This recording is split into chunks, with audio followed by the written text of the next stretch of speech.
Hey guys, welcome to another episode of Executive Espresso, and man, we're bringing the music to you guys here today. We've got Dan Rader here to get us all tuned up, and this is our weekly 18-minute. We try to keep it at 18 minutes. Sometimes we go a little bit over, but we can't today because Dan has school duty. But this is your fresh brewed cup of captivating insights into the intersection of psychology and business, and today the business is music, and music is the business. Dan is a bluesy balladeer. Where every chord he strums turns into a storytelling session, which makes your heart sing in the blues, even if your life's off the key of happy. Dan is here to get you back on key, and lots of other great things. You guys go and read the post for the episode today. Dan's an accidental comedian. Once he tried to bring Lego to his life with AI, and he ended up with a digital art exhibit entitled Why Danny Shouldn't Play with Toys, but he's good at playing musical instruments. So Dan, thank you for being here today. It's a thrill, but gosh, I've got a question for you. I didn't come up with this until this morning, but I was reminded a friend of mine once asked me, Heath, if we could give you $1 million, but you had to give up music forever, would you take the million and never hear music again?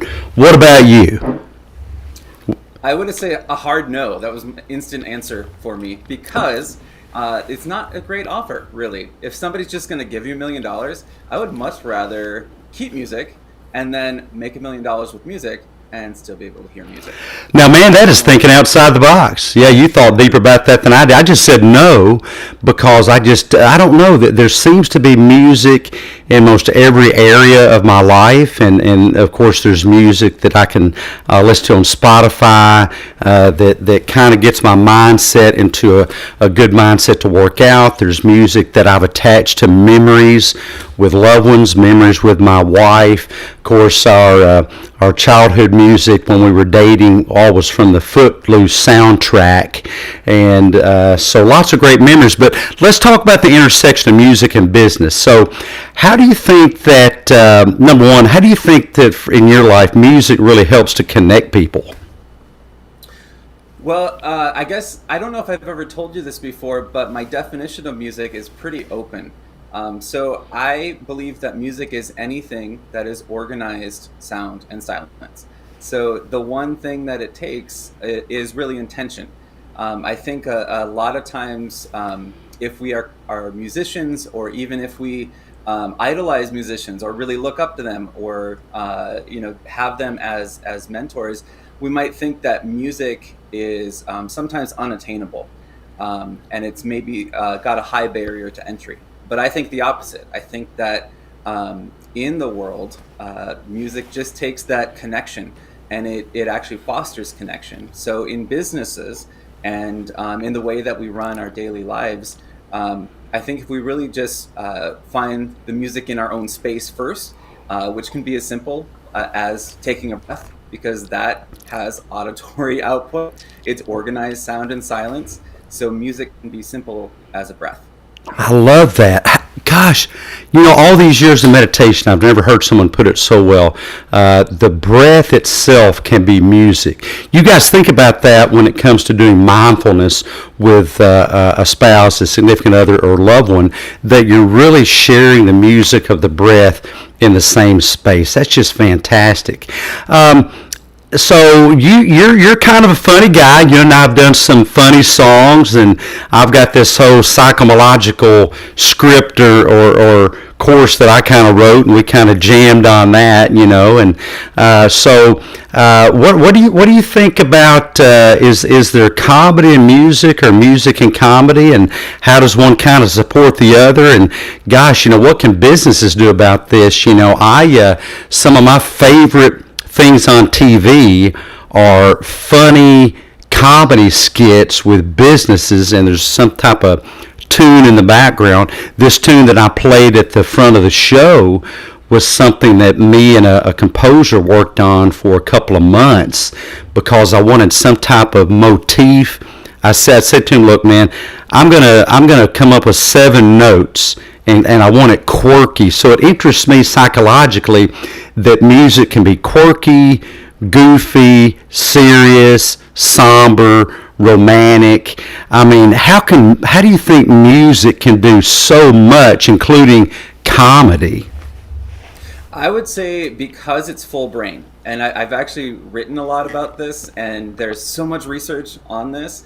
And music has the capacity not just to change our thinking, and that's what it does for me. I mean, just the intersection of music and mental health is huge. But it also has a physiological effect on us. It can change our heartbeat, it can change our brainwave patterns, and it can orient us. So that's in my position that I have now, and also just in the things I love to do. I often use music for education. And I think that is one of music's many, many, many superpowers, is that because you can attach a mnemonic or a hook to music, it makes it easily repeatable. There's a lot of connection between music and memory and our experience in daily life. And so that, for me, I think when we just even in our workplaces put on music that doesn't have words, I think personally, I think that's an important part, is to not have the words, because that can really become like extra brain candy. But just to have that music to create a shared experience. And one of the things that I think many of us are experiencing right now, is we could use more connection in the world. So if we simply are listening to a piece of music together or making music together, and like I said, it can be as simple as taking a breath together. We're having that mental and physiological experience. And so guess what? Even if we don't agree on anything, we have one point of intersection of common ground. And I think that any collaboration or relationship can come out of that, like just one moment. You folks in the medical profession know that often doctors and ORs will play music the whole time while they're taking out your gallbladder or something, And so what might you think would be the benefit of maybe a company, a board meeting, a team meeting, how they might use music as part of their strategy to connect each other and to maybe empower their mindset to get more things done? Two really important moments: when we gather and when we depart from each other. Music for gathering is always going to make that the environment a little bit more palatable and inviting, because if we are walking into stark silence, at least for me, I can't speak for all humanity, but I get nervous because I suddenly start thinking, I've changed locations, I've changed environments, and now I've walked into a group of people where now I'm the center of attention, because my coming in the room is the last event that happened. So of course I'm going to naturally think, they're all thinking about, what is he doing here? Or what is he going to say? Things like that. We can easily distract ourselves. So again, if we have that shared experience of music, and I taught in the classroom for 12 years, before hopping into the nonprofit world, I would always have music infused in that entry moment and that moment of departing from each other, because it punctuates. I guess that's one word. It punctuates. I love that, and yeah, for me too. I found in big meetings that I have that people seem a lot more relaxed when the meeting starts.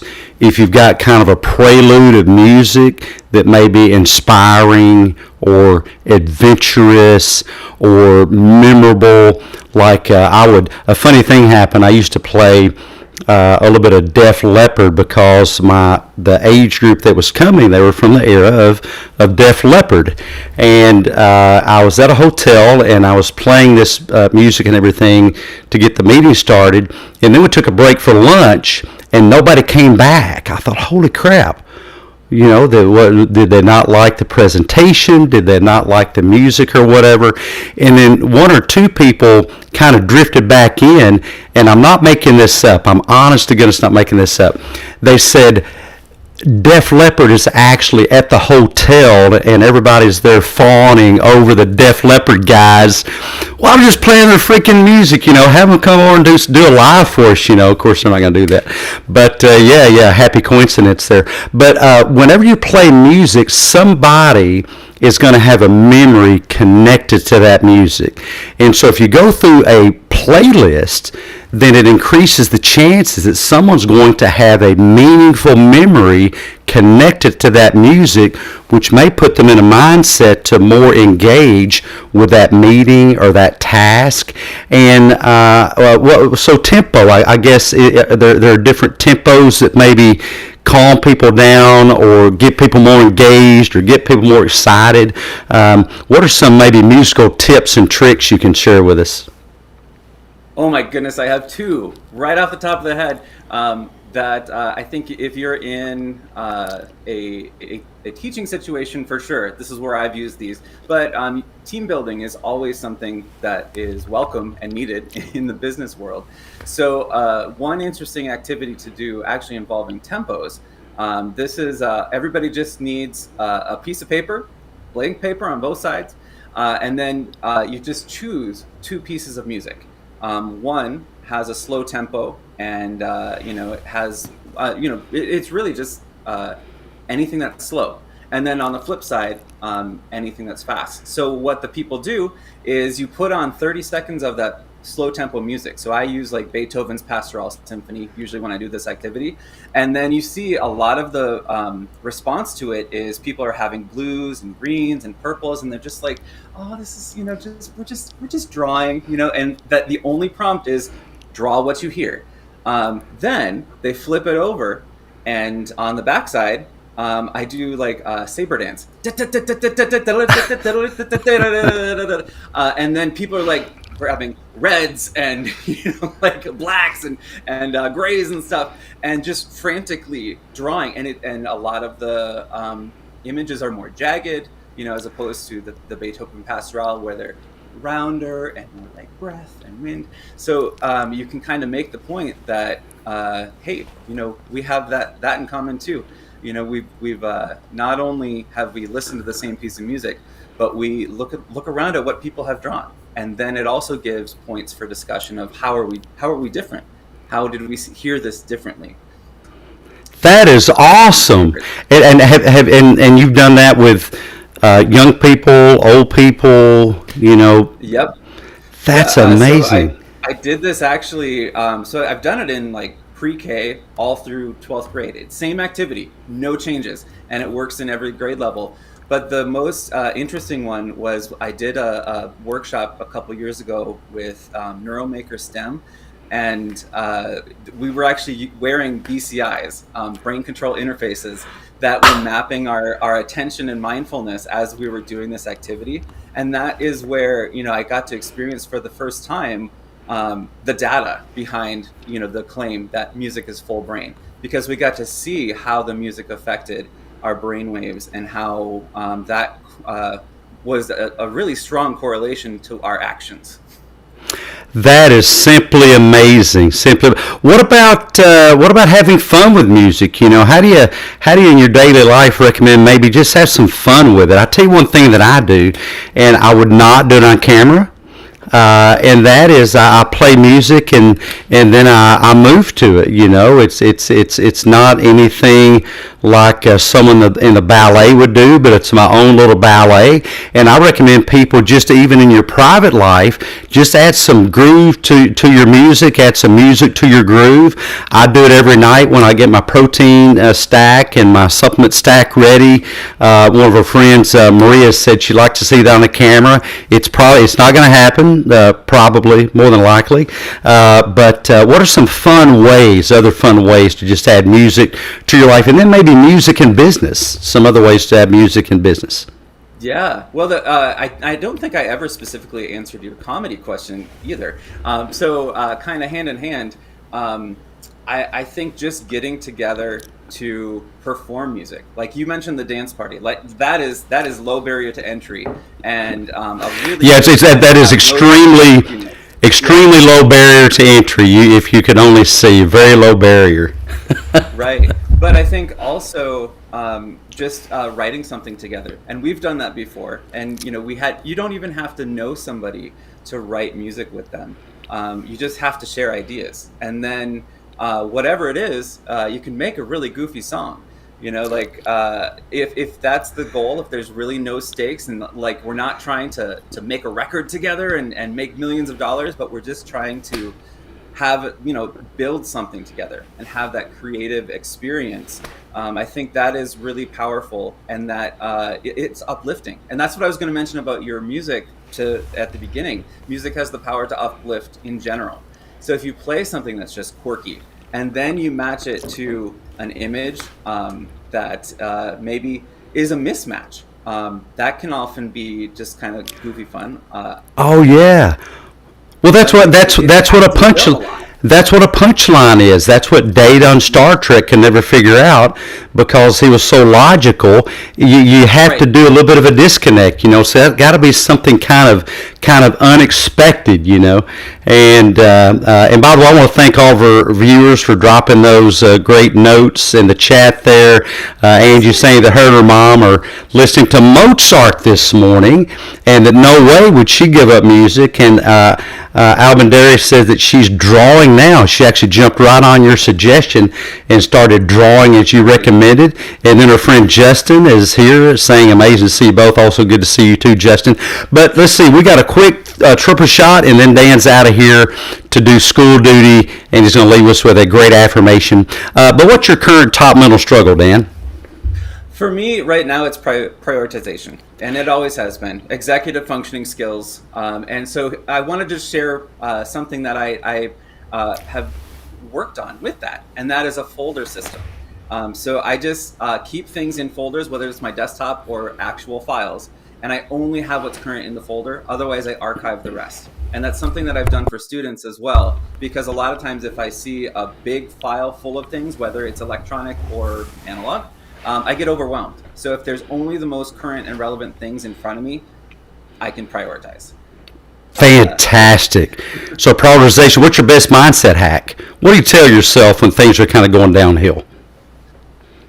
Creating a neutral space. This is my neutral wall. There's nothing on it. And so there's so much information that goes through our visual cortex all the time, trying to keep us safe, but it also keeps us distracted, and at least me. So I just create a neutral space both visually and auditorially. So that for me, sometimes it's pink noise. It's like the other white noise. But a lot of times it could be just a nice instrumental piece of music. I love that. Sometimes I as much as I love music, I'll turn it off, or I'll get in the vehicle and not turn on the radio, because I just want to hear the music of the universe, which is exactly. You'll never notice it unless you turn off the man-made sounds. What you most have wrong about the music of life? So you got into music at some point. What you most have wrong about just the music of life in general? I think just like at the beginning, I mentioned many people think music is the score or the notes, but it's really what happens in the moment. So I think with life too, we can often attach our goal and purpose and meaning to our career pathway and our plan. But it's really just a roadmap too. It's just a graphical representation of what life could be, and life happens right now. That's awesome. And Donica, one of our friends, is complimenting Danny. This is fantastic. I'll implement some of your techniques for my students. And thank you, Donica, for being here. We need to do more of these with Danny. And we're here every Friday at this time, 9 o'clock Chicago time in the morning. So how can folks get in touch with you, Dan? A couple different ways. I'm really easily findable on X now, which is great. And so my handle's right down there. So thanks, Dr. Heath, for that. And otherwise, if you go to davidzfoundation.org, I'm the chief academic officer there. So if you email our info account, that's me.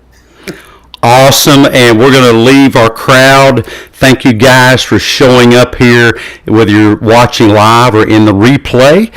Share this out with folks. Maybe you know some folks that need some more music in their life, but what's a great affirmation we can leave our folks with today? Life is meant for doing, so go make a beautiful day. go make a beautiful day. And remember, life happens between the notes.